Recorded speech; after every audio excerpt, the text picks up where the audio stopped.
by government. This is Radio Thailand News. สวัสดีครับ สวัสดีครับ Today is Tuesday, November 27th, 2018, and this is Radio Thailand's Morning News Hour with me, Itiporn Lakantua. And with me, กระจ่างวิทย์ Georgette. Starting off our national news this morning. Officials step up preparations for the Bike Un Iraq activity as it is set to take place on December 9th. Meanwhile, the Prime Minister confirms the government's measures to help low-income people through state welfare cards is getting a lot of positive response. Looking at the global scene, Chinese state media increases pressure on the Taiwanese president after her party suffered heavy defeats at local elections.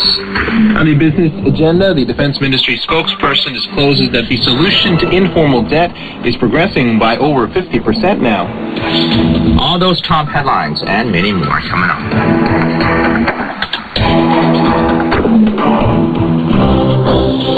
National News.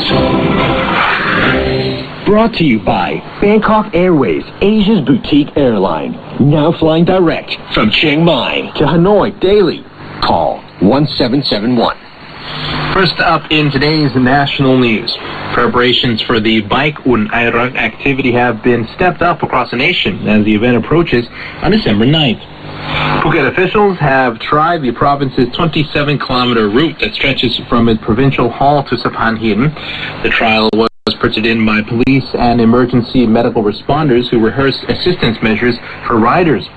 A major trial will take place on December 2nd before the province holds its Bike Un Iraq activity alongside all other provinces nationwide on December 9th. Krabi officials similarly trialed the province's 24-kilometer long route, which passes by Krabi City Shrine and continues to Ban Thong Pli. In Yala, up to 7,930 people have signed up to join in the biking event since November 19th, smashing through a target of 5,000 people.